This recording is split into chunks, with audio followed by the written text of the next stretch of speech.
Assalamualaikum warahmatullahi wabarakatuh. Salam sejahtera bagi kita semua. Alhamdulillah kita masih diberi nikmat sehat dan panjang umur. Salam santun saya haturkan kepada Bapak Nino Sutrisno selaku Bapak Guru mata pelajaran PPKN kelas 10 MIPA E. Perkenalkan, nama saya Talita Nabila Nurwanda dari kelas 10 MIPA E. Saya akan mewawancarai dua narasumber tersebut dari sekolah SMA 3 Jakarta bernama Nadia Tirta kelas 10 IPSC. Dan dari sekolah lain bernama Farsha Nafila Haryanto dari sekolah SMA Muhammadiyah Kayu Manis 12 10 IPS. Saya akan mewawancarai dua narasumber tersebut dengan berjudul wabah virus COVID-19. Dan saya akan mewawancarai dua narasumber tersebut melalui Google Meet. Alasan saya mewawancarai dua narasumber tersebut, saya yakin mereka memiliki wawasan yang lebih luas dan bisa menjawab pertanyaan-pertanyaan yang saya berikan.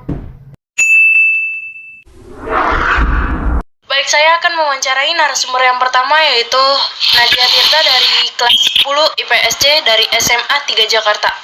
Baik, pertanyaan yang pertama adalah, apa sebenarnya virus corona dan COVID-19 itu? Penyakit virus corona atau COVID adalah penyakit menular yang disebabkan oleh virus SARS-CoV-2. Sebagai besar orang yang tertular COVID-19 akan mengalami gejala ringan hingga sedang dan akan pulih tanpa penanganan khusus. Namun sebagai orang akan mengalami sakit parah dan mengeluarkan bantuan medis. Oke, baik. Pertanyaan selanjutnya adalah asal dari COVID-19 itu seperti apa?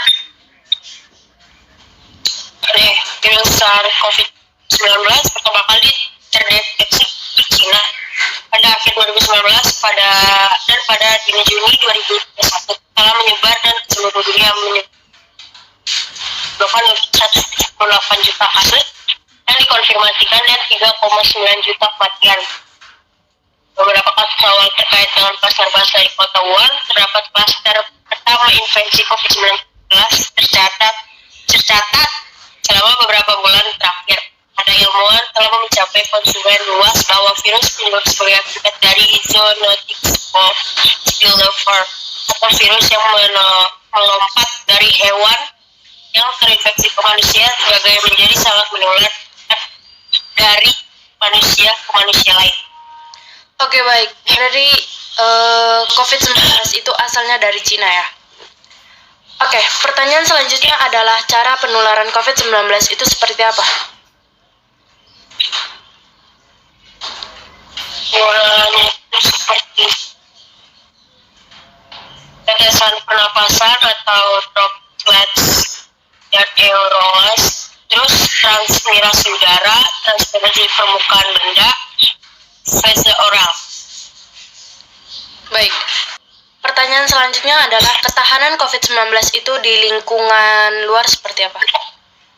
Virus corona tidak dapat bertahan lama di luar tubuh. Namun demikian, seperti yang sudah dijelaskan sebelumnya, seseorang tetap bisa terinfeksi bila memiliki permukaan yang terkontaminasi. Lalu timbul pertanyaan berapa lama virus ini bisa bertahan di lingkungan luar. Menurut WHO, studi menunjukkan COVID-19 dapat bertahan paling lama sampai 72 jam di permukaan tertentu. Oleh karena itu, disarankan agar membersihkan permukaan yang sering disentuh dengan disinfektan. Iya, betul. Pertanyaan yang selanjutnya adalah, kan banyak ya orang-orang yang terkena gejala COVID-19 itu ya. Berarti gejala COVID-19 itu seperti apa sih? Gejala COVID-19 itu bisa beragam untuk tiap orang. Ada yang sama sekali tidak memiliki gejala, namun ada juga yang hanya dalam hitungan jam dapat mengalami kesulitan bernafas yang berujung fatal. Pusat Pengendalian dan Pencegahan Penyakit Amerika Serikat (CDC) menyebut beberapa gejala ini bisa dialami oleh pasien yang terinfeksi COVID-19 seperti demam, sesak nafas, nyeri dada, batuk, mata merah, gangguan kognitif, kelelahan, diare, pilek, nyeri otot, kehilangan fungsi indera perasa, dan pencium, sakit kepala.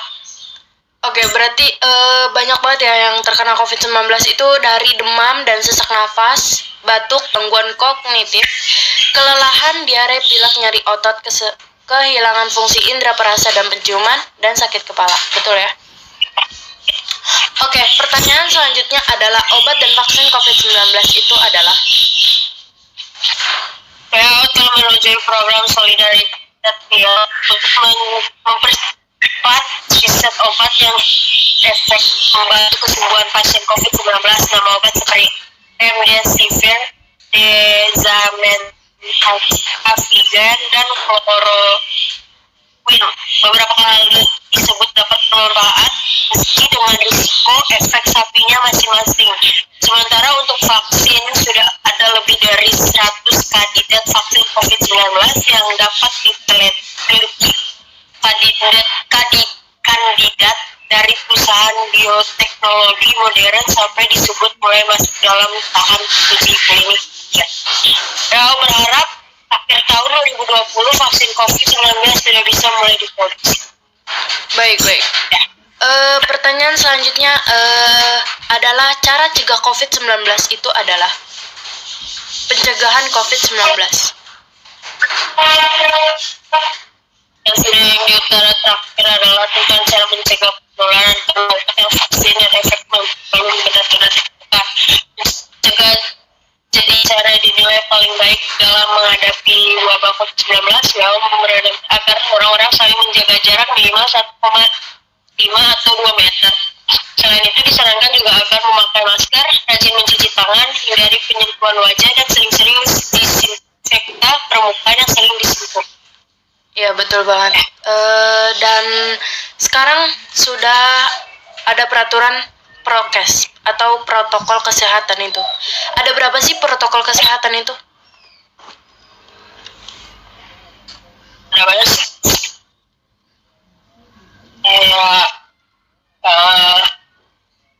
Prokes kan protokol kesehatan. Iya, betul. Terus menjaga protokol kesehatan kayak cuci tangan, jaga jarak, terus mematuhi protokol-protokol yang ada di sekitar. Oke, baik, betul. Kan belakangan ini perekonomian sedang menurun ya. Tolong dijelaskan mengapa perekonomian pada saat ini sedang turun. Perekonomian sekarang tuh lebih menurun karena banyak yang di PHO terus dari kerjaannya tuh kayak kan sekarang kayak PPKM diperpanjang jadi susah untuk kerjaan. Iya sih, betul. Menurut Anda kesan dan harapan untuk masyarakat Indonesia untuk kedepannya seperti apa? Saya sih ya terus jaga protokol terus kayak lalu bisa menjaga dan merawat kebersihan lingkungan sih biar gak ada virus-virus berbalan. Iya, dan harapan kita semua untuk udah mulai untuk tatap muka ya, dan cepat-cepat COVID-19 itu cepat berlalu. Baik, saya Talita Nabila Nurwanda dari kelas 10 MIPA E, pamit undur diri. Assalamualaikum warahmatullahi wabarakatuh. Baik, saya akan mewawancarai kedua dari sekolah SMA Muhammadiyah 12 kelas 10 IPS yang bernama Farsya Nafila Haryanto. Oke, baik. Selamat malam Farsya, siap ya untuk menjawab pertanyaannya? Selamat malam Talita, insya Allah siap. Oke, pertanyaan yang pertama adalah apa sebenarnya virus corona dan COVID-19 itu? Oke, saya akan menjelaskannya. Iya, baik. Sebenarnya virus corona dan COVID ini itu adalah sebutan untuk berbagai jenis virus dari keluarga Coronaviridae. Virus ini umumnya ditemukan pada hewan, namun beberapa jenis dapat menginfeksi dan menyebabkan penyakit pada manusia. Oke, baik. Staph Acute Respiratory Syndrome atau yang disebut dengan SARS dan Middle East Respiratory Syndrome atau yang disebut dengan MERS. Jadi, contoh virus corona yang sempat mewabah beberapa tahun lalu. Sementara itu, COVID-19 adalah penyakit yang disebabkan oleh virus corona jenis baru yang pertama kali ditemukan pada 30 Desember lalu. Virus corona ini dapat menyerang saluran pernapasan kita. Oke, pertanyaan yang kedua itu adalah asal dari COVID-19 itu seperti apa?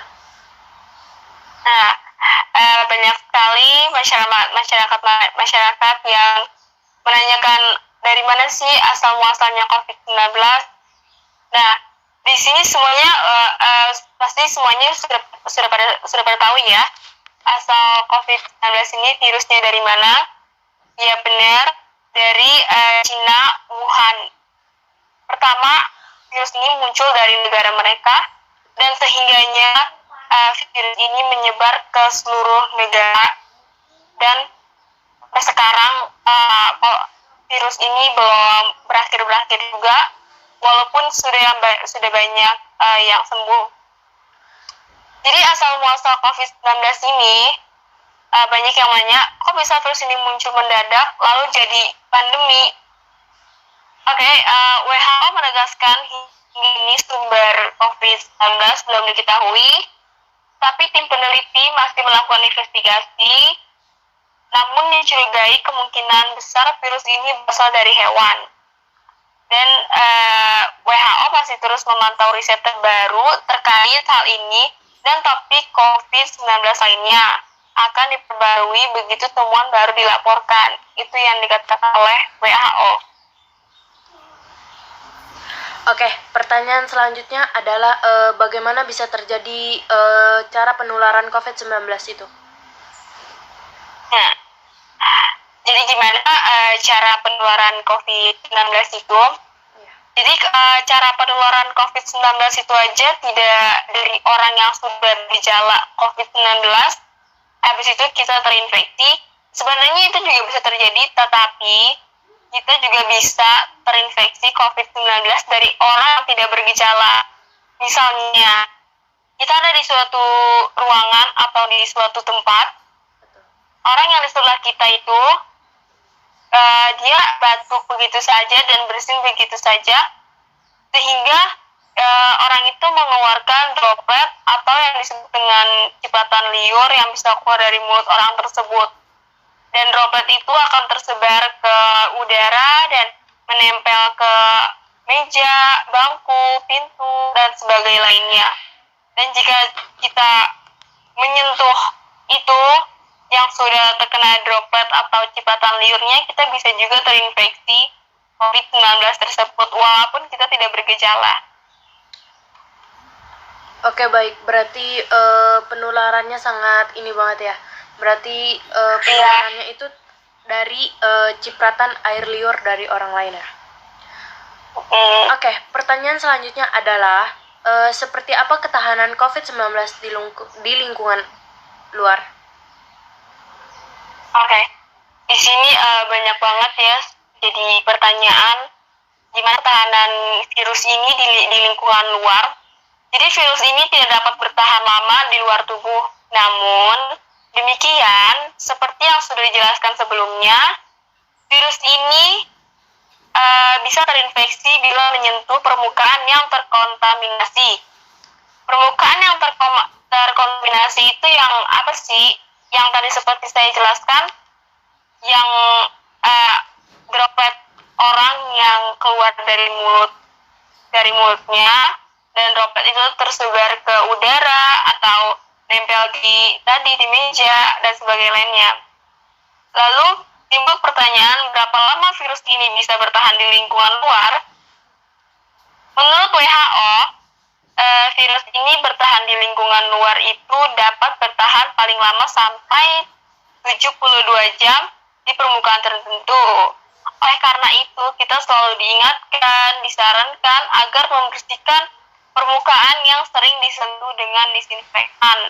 Seperti kita ingin memakan di restoran, atau kita mau memasuki minimarket, itu sebaiknya kita disemprot dulu dengan air disinfektan, lalu kita bersihkan dengan tisu, dan itu cara membersihkan meja jika kalian ingin memakan di restoran. Kalau misalkan kalian ingin memasuki minimarket, itu bisa saja kalian membukanya itu dengan sikut tangan agar kuman-kuman atau bakterinya itu tidak terlangsung nempel di tangan kita dan dan sebar kemana-mana saja. Oke, berarti tahun-tahun ini benar-benar harus higienis banget ya, harus benar-benar bersih ya kan? Ya harus bersih banget dirinya dari kita sendiri juga. Iya, dan kita juga harus kemana-mana pun harus memakai masker, oke? Daripada yang dulu-dulu yang Iya. tidak memakai masker. Oke, pertanyaan selanjutnya adalah apa yang dimaksud dengan obat dan vaksin COVID-19 atau yang disebut dengan COVID-19?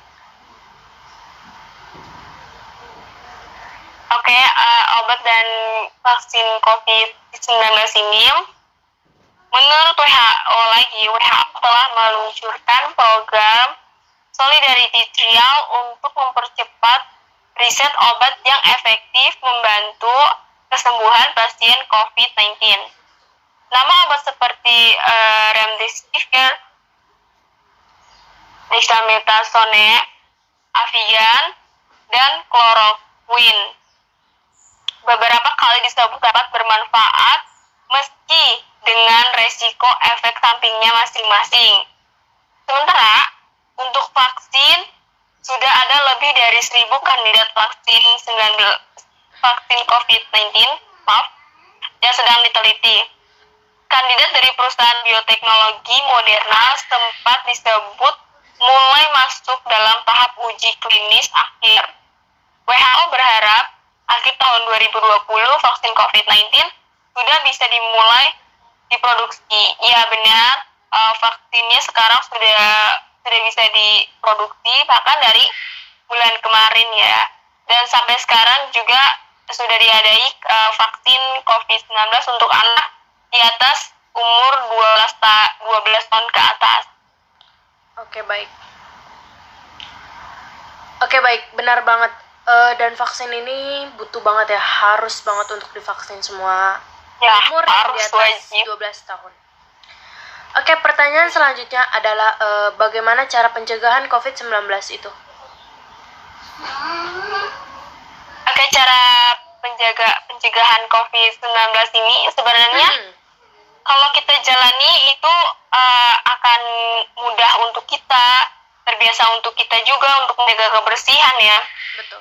Jadi cara mencegahnya itu kalian gampang.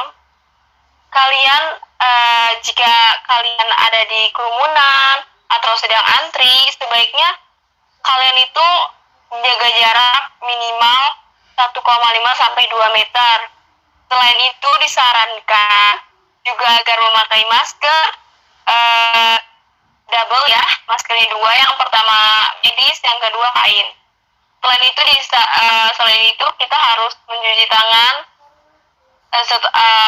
mau kita habis makan, belum makan, habis dari luar atau memegang pintu seperti pagar gitu, kita harus mencuci tangannya terlebih dahulu sebelum kita terkena virus ini ya. Dan hindari menyentuh wajah sebelum kalian cuci tangan, karena bahaya juga nanti ada bakteri atau virus-virus lainnya yang masuk tubuh kita dan sehingga kita jadi sakit ya. Dan sering-sering disinfeksi permukaan yang sering disentuh. Yang tadi saya bilang, yang kalian ingin memakan di restoran atau ingin memasuki minimarket, itu cara pencegahan dari COVID-19. Oke, betul banget. Dan kita tuh benar-benar harus rajin banget untuk mencuci tangan ya. Dan itu juga dari dulu sudah diajarkan untuk selalu mencuci tangan ketika habis benar sekali. ngapain saja. Oke, selanjutnya bagaimana keadaan perekonomian para pandemik saat ini? Kemudian kan belakangan ini sedang menurun banget ya keadaannya pandemik ini. Tolong jelaskan. Iya. Jadi menurut saya, bukan menurut saya aja, menurut semua masyarakat yang ada di seluruh negara atau yang ada di Indonesia, Betul. perekonomian saat di pandemi ini sangat-sangatlah kacau dan tidak efektif. Karena kenapa? Karena banyak orang yang seperti karyawan di kantor, yang bekerja di kantor atau di suatu perusahaan sehingga mereka banyak yang dirumahkan dan banyak juga yang dipecat ya, karena perusahaannya itu tidak dapat pelanggan, terus juga tidak dapat pemasukan, dan sehingga perusahaan itu tidak bisa menghasilkan uang untuk menggaji karyawan-karyawan tersebut. Jadi ekonomi saat pandemi ini kurang efektif dan juga sangat prihatin ya. Tapi untungnya gubernur kita, pemerintah kita baik sekali untuk mengasih kita bansos yang maupun terinfeksi COVID-19 atau yang dari rumahkan gitu. Betul. Jadi juga sudah banyak yang di daerah-daerah atau di kota-kota kalian menerima bansos dari pemerintah. Oke, baik.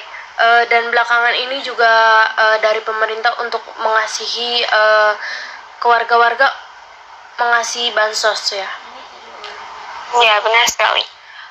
Oke, apa saja sih protokol kesehatan itu yang harus dilakukan? Nah, ya. Jadi protokol kesehatan ini sudah tidak 3M lagi atau 5M lagi, bahkan sekarang 6M ya. Karena prokes ini lebih harus diketat lagi agar warganya tuh sadar, dan kalian menjaga prokes ini pasti nanti lamaan virus ini akan hilang. Jadi prokes ini ada 6. Yang pertama, mencuci tangan, memakai masker, menjaga jarak, menghindari kerumunan, mengurangi mobilitas, dan juga melakukan vaksinasi. Melakukan vaksinasi itu sangatlah penting di pandemi sekarang ini, karena kenapa? Kita mana-mana aja sekarang tuh selalu ditanyakan kartu vaksin. Pas kita sekolah, bahkan masuk ke mall aja itu kita harus menunjukkan kartu vaksin ya. Itu sangatlah penting di sekarang ini. Betul. Dan belakangan ini juga mall juga harus terbatas ya. Makan pun harus ada waktunya terbatas ya. Dan Iya. dan kita ke mall aja harus umur yang di atas 12 tahun. Jadi anak kecil itu tidak boleh dulu ke mall. Iya, karena mereka belum ada vaksin ya. Oke. Pertanyaan yang terakhir ya. Kesan dan harapan untuk masyarakat Indonesia untuk kedepannya seperti apa? Kesan dan harapan saya ya semoga pandemi ini cepat selesai, virus ini cepat hilang, Amin. ya cepat diangkat dengan Allah SWT. Siapa yang nggak mau beraktivitas seperti normal lagi, seperti biasanya lagi. Dan alhamdulillahnya bulan depan itu sudah mulai ini, September ini, bahkan bulan kemarin sudah ada yang uji coba untuk sekolah tatap muka. Betul. Dan alhamdulillah itu berjalan lancar, dan anak-anaknya menjaga prokes juga, sudah banyak yang divaksin. Ya, jadi itu harapan saya sih, semoga wabah ini cepat kembali ke asalnya dan jangan pernah kembali lagi, karena jujur saya di rumah ini sekolah daring seperti ini sudah dari SMP kelas 8 hingga sekarang saya sudah kelas 1 SMA. Jujur pelajaran PJJ ini atau daring ini saya susah banget untuk menerima materi yang dijelaskan oleh guru, karena kalau misalkan menjelaskannya lewat video atau Zoom, apalagi Zoom ya, itu kadang tuh koneksinya nanti bagus, nanti enggak, jadi tuh materi yang dijelaskan oleh guru itu gak terlalu jelas gitu ya, karena suaranya itu putus-putus gitu. Terus juga banyak yang ngirimin tugasnya itu telat karena banyak kendala jaringan-jaringan seperti itu, seperti sebagainya dan lainnya. Betul. Jadi banyak banget ya, kita saling anak pelajar, banyak banget keburukan pada saat Ya, Zoom meeting ya. terutahnya juga. Betul. Ketika Zoom meeting banyak banget adalah sebagian anak yang kendala jaringannya ini apa Ya. lagi buruk, dan ada Ya, yang memakai apalagi kuota. mereka yang memakai HP-nya itu satu berame-rame ya. Kasihan kali kalau misalkan ada yang seperti itu. Iya, jadi kurang memahami dalam materinya ya. Iya benar banget. Oke, Farsya dari sekolah SMA Muhammadiyah 12 kelas 10 IPS. Iya, benar. Makasih banyak ya sudah menjawab pertanyaan. Iya sama-sama Talita. Oke, baik. Saya Talita Nabila Nuranda. Saya pamit undur diri. Assalamualaikum warahmatullahi wabarakatuh. Baik, saya akan menganalisa dari dua narasumber tersebut, yaitu virus corona dalam sebutan berbagai jenis virus, namun beberapa jenis dapat menginfeksi dan menyebabkan penyakit pada manusia. Contoh virus corona sempat mewabah beberapa tahun lalu, pertama kali ditemukan pada tanggal 31 Desember 2020. Selanjutnya, WHO menegaskan, hingga saat ini sumber COVID-19 belum diketahui. Selanjutnya, bagaimana penularan COVID-19 itu, yaitu WHO menjelaskan sebagian besar virus corona bisa menginfeksi lewat cipratan air liur dari mulut manusia atau hewan. Gejala COVID-19 yang sering kita ketahui adalah demam, sesak nafas, nyeri dada, batuk, kelelahan, dan lain sebagainya. Cara pencegahan COVID-19 itu seperti apa? Yaitu, WHO merekomendasikan agar orang-orang yang menjaga jarak minimal 1,5-2 meter. Kesimpulan analisa tersebut harus hidup sehat, menjaga kebersihan, makan makanan yang bergizi, dan selalu mengikuti protokol kesehatan dari pemerintah. Selanjutnya analisa saran-saran yang harus disampaikan yaitu tetap menjaga kesehatan dan mengikuti aturan protokol kesehatan dari pemerintah, tidak berpergian keluar rumah, selalu memakai masker jika keluar rumah. Sekian dari saya. Assalamualaikum warahmatullahi wabarakatuh.